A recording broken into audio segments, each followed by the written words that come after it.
Hello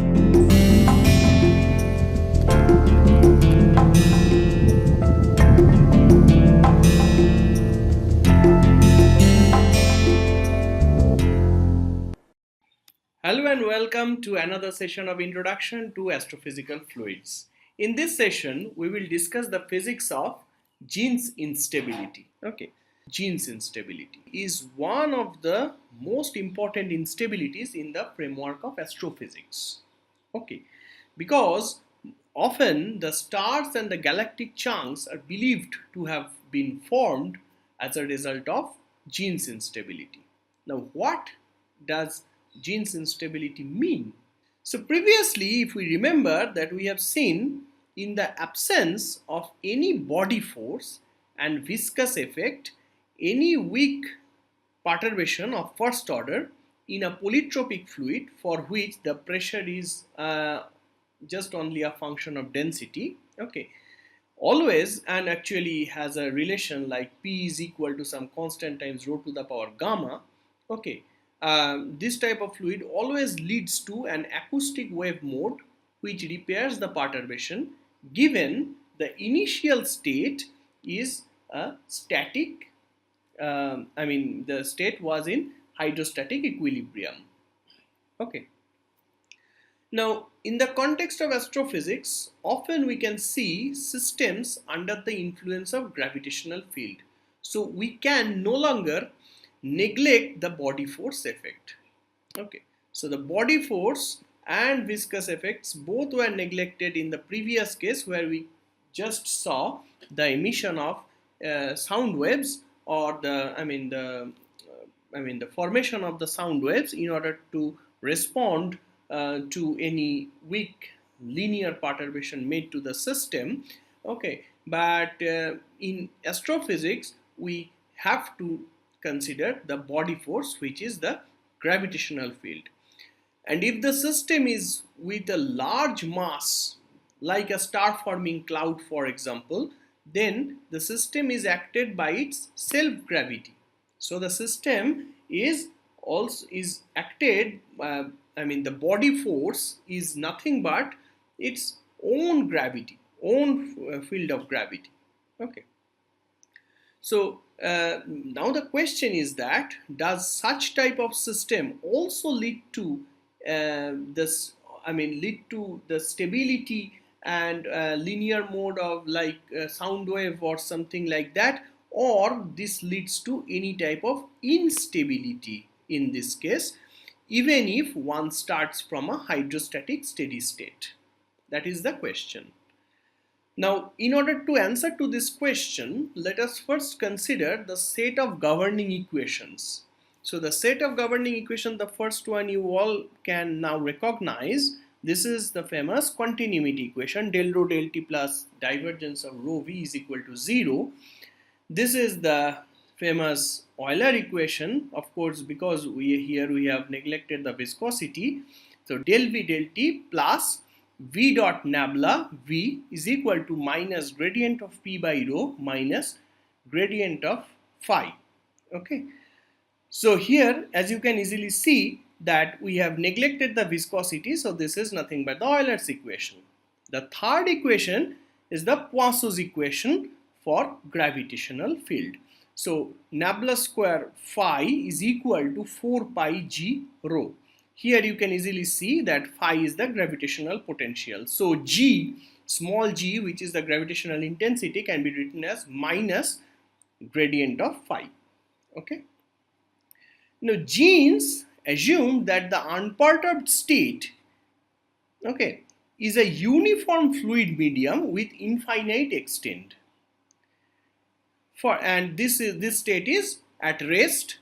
Uniform means the density and pressure, they are constant everywhere. Pressure is constant because we have assumed a polytropic, which is a special case of a barotropic fluid. So where rho is a function of P only. So if rho is constant, then if rho is constant, that means rho 0, then P is also having a constant value which is equal to P0. And the fluid is at rest, that means V0 is equal to 0. So that is the unperturbed state. Now the problem is that, so a priori, I mean, you can see that if you just insert this initial condition in this set of equations, you can easily see that if this state is steady, so the initial state should always be steady. That I said at the very beginning. Okay, and in addition, it is now uniform and static. So del t's are all 0, v is 0, so this is the continuity equation trivially vanishes. This term is 0, this term is 0, this term is non-zero, minus gradient of p0 by rho 0 minus gradient of phi 0 is equal to 0. So that is the unperturbed state. We have not yet injected these conditions. We have simply said that if the initial state is steady and no, just a minute. So we have basically injected this condition, but not the uniformity condition till now. That I am coming later. So if our system is steady and static, then what happens? The system can so this one is 0 and this one is 0 once again, this one is 0. So this one is exactly equal to this one. Okay, so the sum of these two terms will give you simply 0. Okay, so finally from that you can write gradient of p0 is equal to minus rho 0 gradient of phi 0. Okay, and nabla square phi 0 is equal to 4 pi g rho 0. Okay, so that is the last one, that is the Poisson's equation. So phi is phi 0 and rho is rho 0. Now my question is, it looks fine, right? Now the question is that if you see in depth, is it still okay? Well, there is a catch. The thing is that this is not fine. That means the equations are not auto-consistent, self-consistent. Why?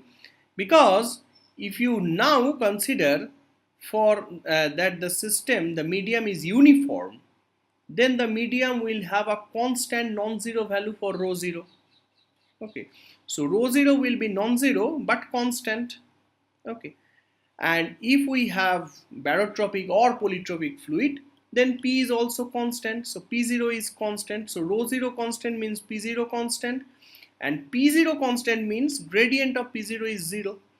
If rho 0 is non-zero and gradient of P0 is 0, then gradient of phi 0 is also 0. That means phi 0 is a constant.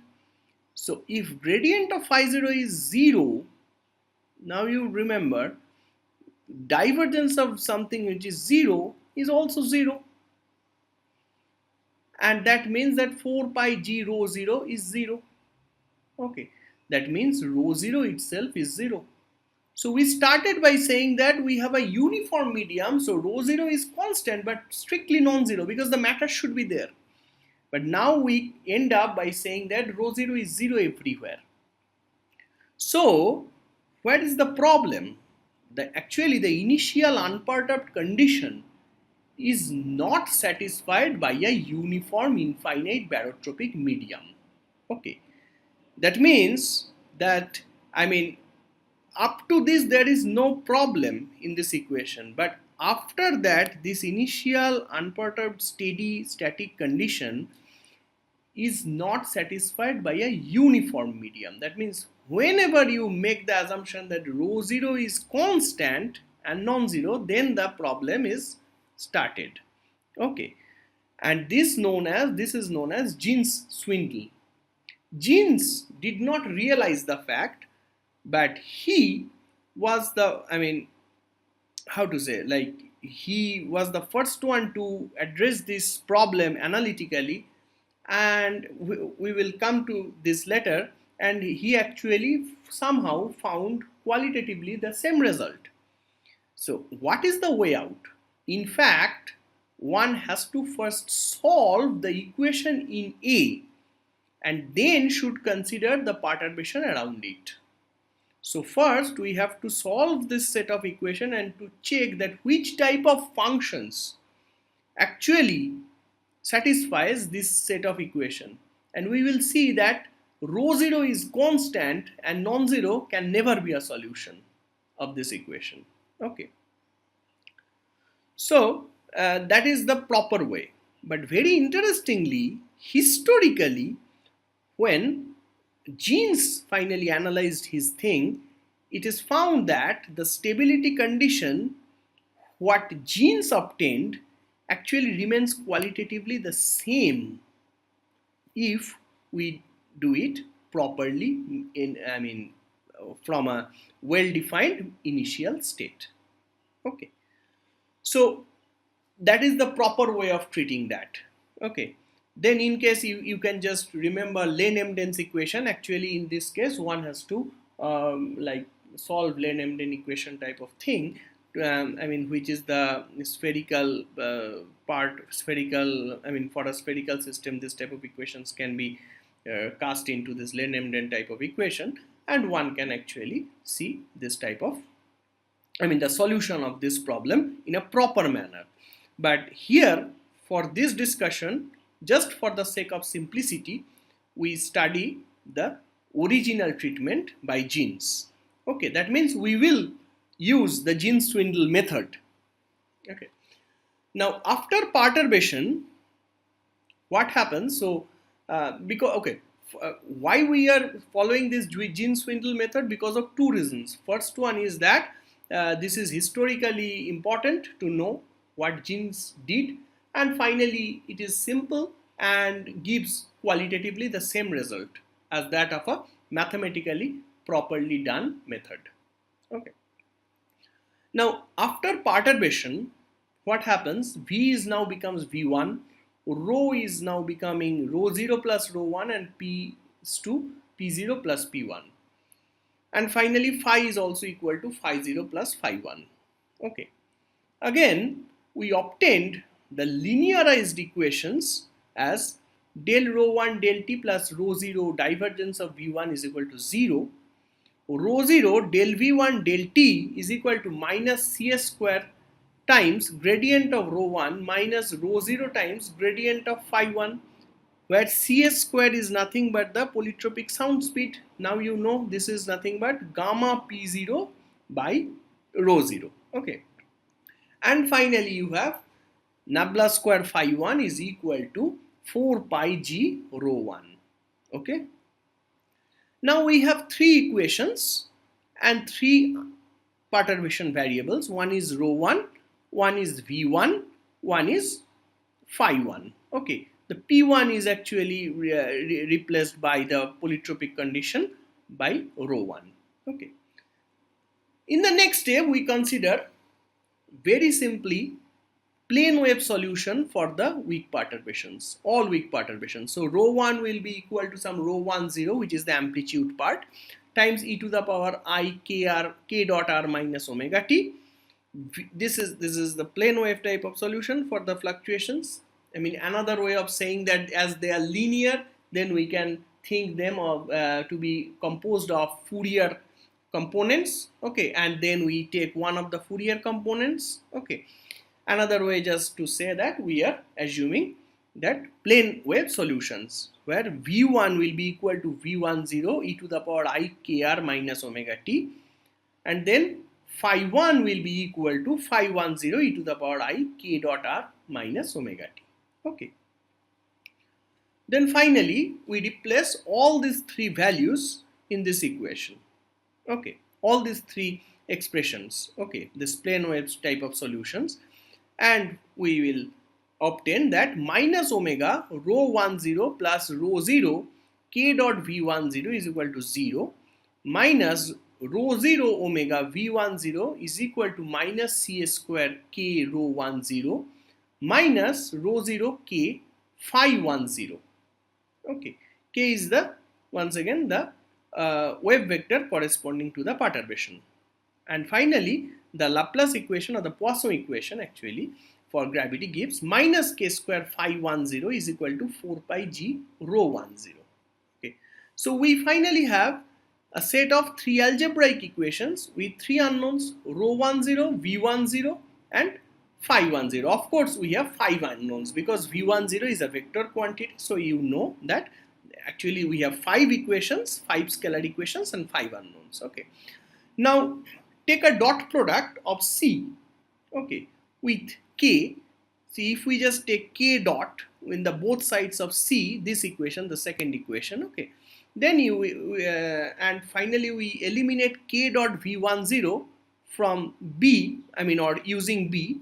Finally we get another expression, which is the expression number E, which is omega square rho 10 is equal to CS square K square rho 10 plus rho 0 K square phi 10. Okay. Finally, I have D and E. Okay. D and E, I just have two variables, phi 10 and rho 10. I have got rid of the V10 variables. Okay. So, combining, we get omega square rho 10 is equal to CS square K square rho 10 minus 4 pi G rho 0 rho 10.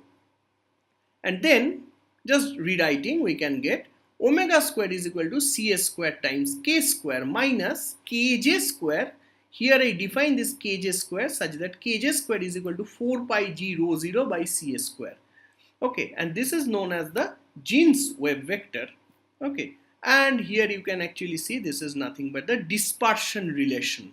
Okay, for the plane wave solution corresponding to the perturbation. Okay. Now clearly, when k is greater than kj, then omega is real because omega square is positive and the system will respond through linear wave mode.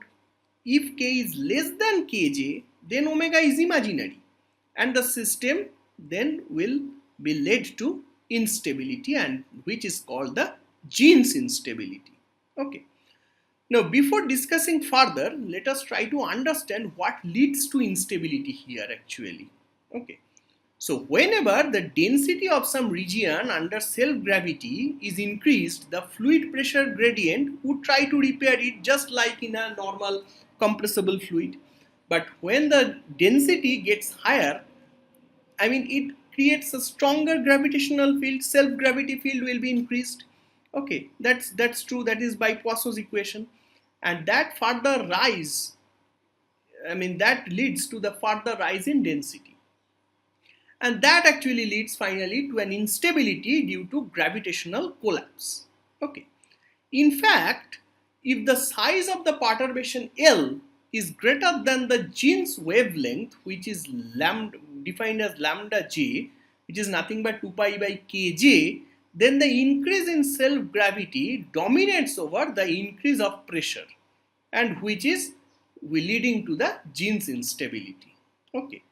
Now, analogically, for the size, there is a critical value of mass, okay, for which Jeans instability takes place only if the mass overcomes or mass dominates over exceeds the value of mj, which is nothing but 4/3 pi lambda j cube rho 0. This is called the Jeans mass. Okay. Now expressing the lambda j in its previous expression. So kj is this, and from lambda j 2 pi by kj. Finally, you can also write this equation. This basically shows you that mj is equal to 4/3 pi to the power 5 by 2 gamma kbt by gm whole to the power 3 by 2 times 1 by rho 0 to the power half. So mj is proportional to t to the power 3 by half, and it is also proportional to 1 by rho 0 to the power 1 by half. Okay, why is that? Just try to understand physically. That is my question to you. So, in a nutshell, if a perturbation in a uniform gas involves a larger mass than mj, then the local gravitational collapse will set in, and that actually leads to Jeans instability, thereby fragmentation of the whole system into piece. So local gravitational collapse basically makes the total continuous mass system to be fragmented, if you can understand the whole picture. The stars and galaxies are believed to be the outcomes of such instability, but interstellar mass with hydrogen atomic density nearly one particle per cubic centimeter at temperature 100 Kelvin gives a Jeans mass which is of the order of 8 into 10 to the power 38 gram, which is much larger than the typical mass of a star, which is of the order of 10 to the power 33 gram. It is then assumed that the Jeans instability first breaks the interstellar matters into larger galactic chunks, and then further breaking by other mechanisms gives stars. So this is not just one step Jeans instability which can give us the usual stars. Okay, but this is a two-step process. One step is the bigger interstellar matter, then this breaks into chunks, larger chunks, and from that larger chunk, that is of course by Jeans instability, but then from larger chunks how they get further fragmented, that is another interesting issue in astrophysics. Okay, so that's all about Jeans instability. Okay, thank you very much.